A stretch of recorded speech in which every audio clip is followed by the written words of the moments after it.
Been eating it up, I think. True? Hi, Chris. Many Beijing residents I've talked to said they have been playing couch potatoes during the past weekend because all they did was watching the Olympics on TV. And today is the first working day after the Games opened on Friday. And one company introduced a policy to allow its workers to watch TV during office hours. It's not called an all-star match for nothing. The game between China and the United States last night managed to draw basketball fans to Beijing's bars even when it was pouring with rain. And spectators didn't just root for their home countries. I'm really impressed with Yao Ming. I like him a lot, yeah, he's good. Even staff members of this bar couldn't keep their eyes off the game. And at this accounting company, employees are even encouraged to take time out from work to watch the Olympics. Today's highlight, 4x100-meter freestyle relay.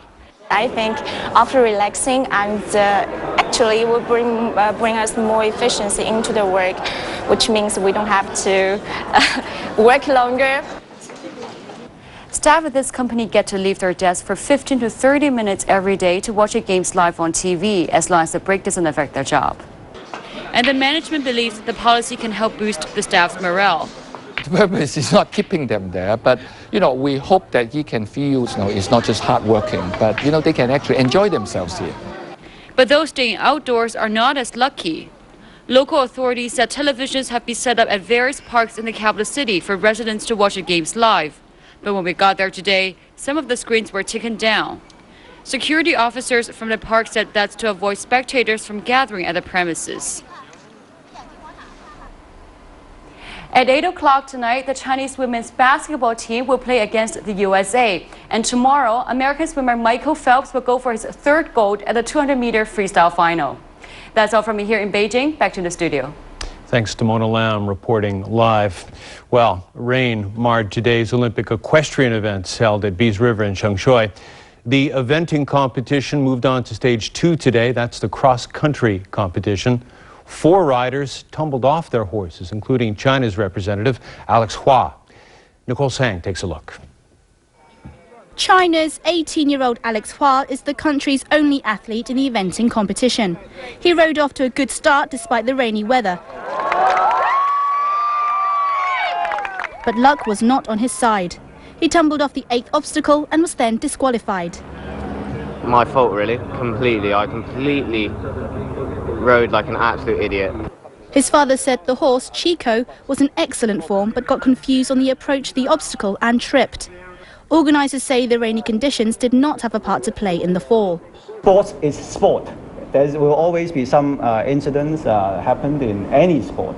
So today there are no any serious injuries or accidents. I think that is a very good result for a high-risk sport like cross-country. Britain's Princess Anne was among the spectators who had to brave the rain and walked around the course to watch the event. There were over 10,000 spectators today. Some opted to leave before the end. This man said his children were exhausted from walking around. Today was the only time the equestrian competitions were held at the Shengshui Bees River venue. The results at the end of stage 2 of the eventing competition, Germany is the leading team, followed by Australia. France, which won in the Athens Olympics, is down to 2 riders because one of them fell from the horse and will definitely not be going home with a gold this time around. Organisers of the equestrian event reiterated that the course is designed by experts to be the most difficult, and despite today's wet weather conditions at Bees River, the course still meets the international equestrian standards. Nicole Sang, TVB News. And coming up after the break, Russia intensifies its attacks on Georgia. Thaksin and his wife flees to London. And in Bolivia, voters endorse President Morales in a recall referendum.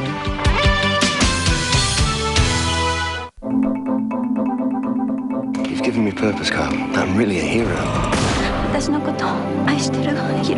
She's a shiny new toy, and she's all mine. Please tell me who I am, what the future holds. Where is everyone? White Swan Hotel Special Heroes tonight at 10:35 on Pearl. 目標人物呢？已經俾我鎖住，走唔甩。最新 Panasonic FX38智能相機，配備鎖定追蹤功能，可以鎖定任何目標。自動對焦，自動測光，有佢靚相點會走得甩啊？鎖定影得靚 ，Panasonic FX38智能相機。Panasonic Ideas for Life. Hong Kong Ballet presents the world's favorite comedy ballet, Coppelia, by Ronald Hind. Live accompaniment by Hong Kong Sinfonietta, with Yip Wing Si conducting Leo Delibes and chanting music. 22nd to the 24th of August, Hong Kong Cultural Centre. Tickets available now at all Optics outlets.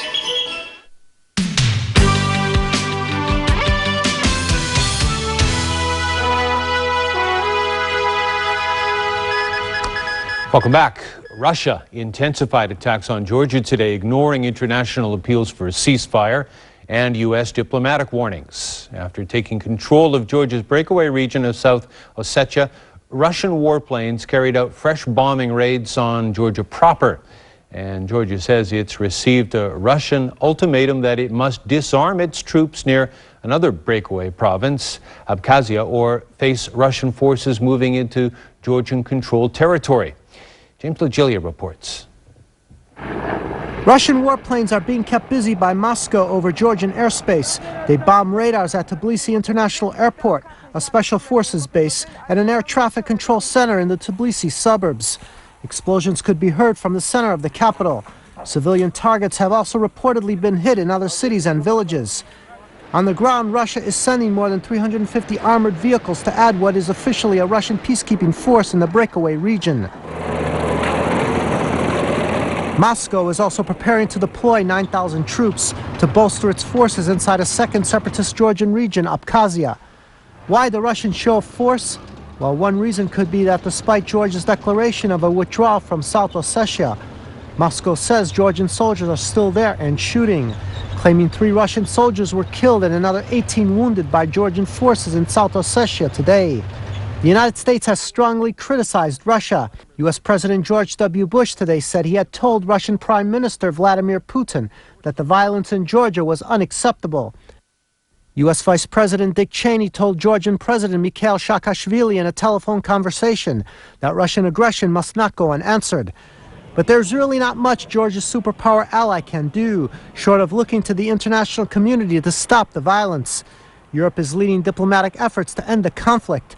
French and Finnish foreign ministers are holding talks in Tbilisi tonight, ahead of a meeting with Russia's President Dmitry Medvedev in Moscow tomorrow. At the United Nations Security Council, the U.S. ambassador asked his Russian counterpart if Moscow's objective in Georgia is regime change.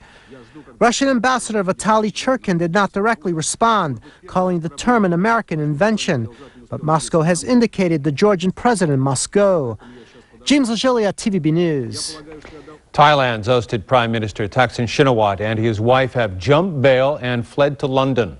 The Thai Supreme Court has issued arrest warrants for the couple. Amid newspaper reports that they will seek asylum in Britain.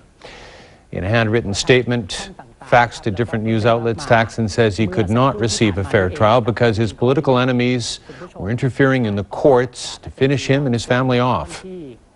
He apologized for his decision to stay in Britain and his failure to appear in court today with his wife, Pojaman, in connection with the real estate corruption case.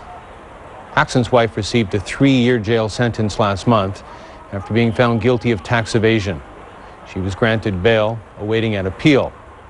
The Thaksins left Thailand last week after the court gave them permission to attend the Olympic Games in Beijing, but ordered them to report back today. Thaksin was toppled in 2006 for alleged involvement in rampant corruption. He has maintained his innocence against all allegations. Xinjiang authorities are looking for 3 suspects in connection with yesterday's bomb attacks in the town of Kuka. Officials said today that there is no clear evidence linking the East Turkestan Islamic movement to the attack.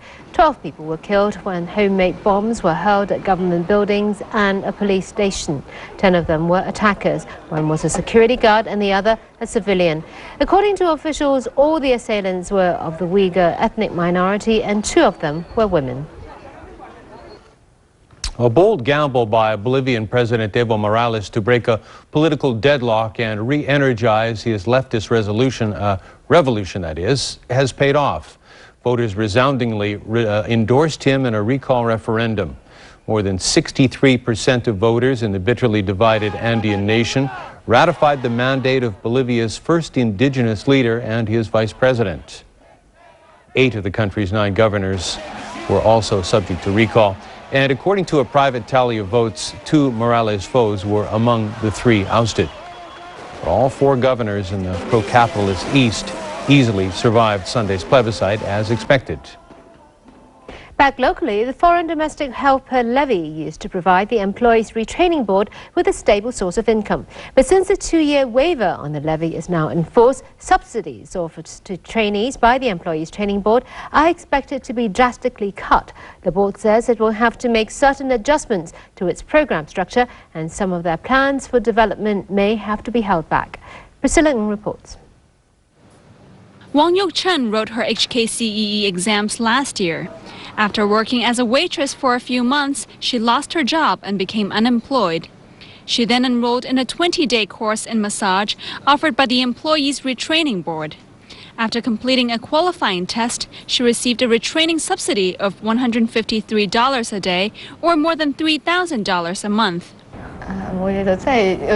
The subsidy definitely helps, Wang said. I'm jobless right now, so the money can at least help me pay for my transportation and food expenses.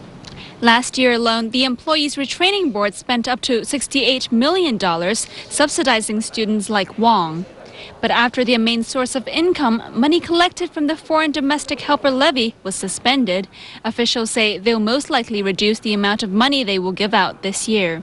We suggest offering our teenage students $30 of subsidy a day, said Christina Ng, a senior manager of the Employees Retraining Board.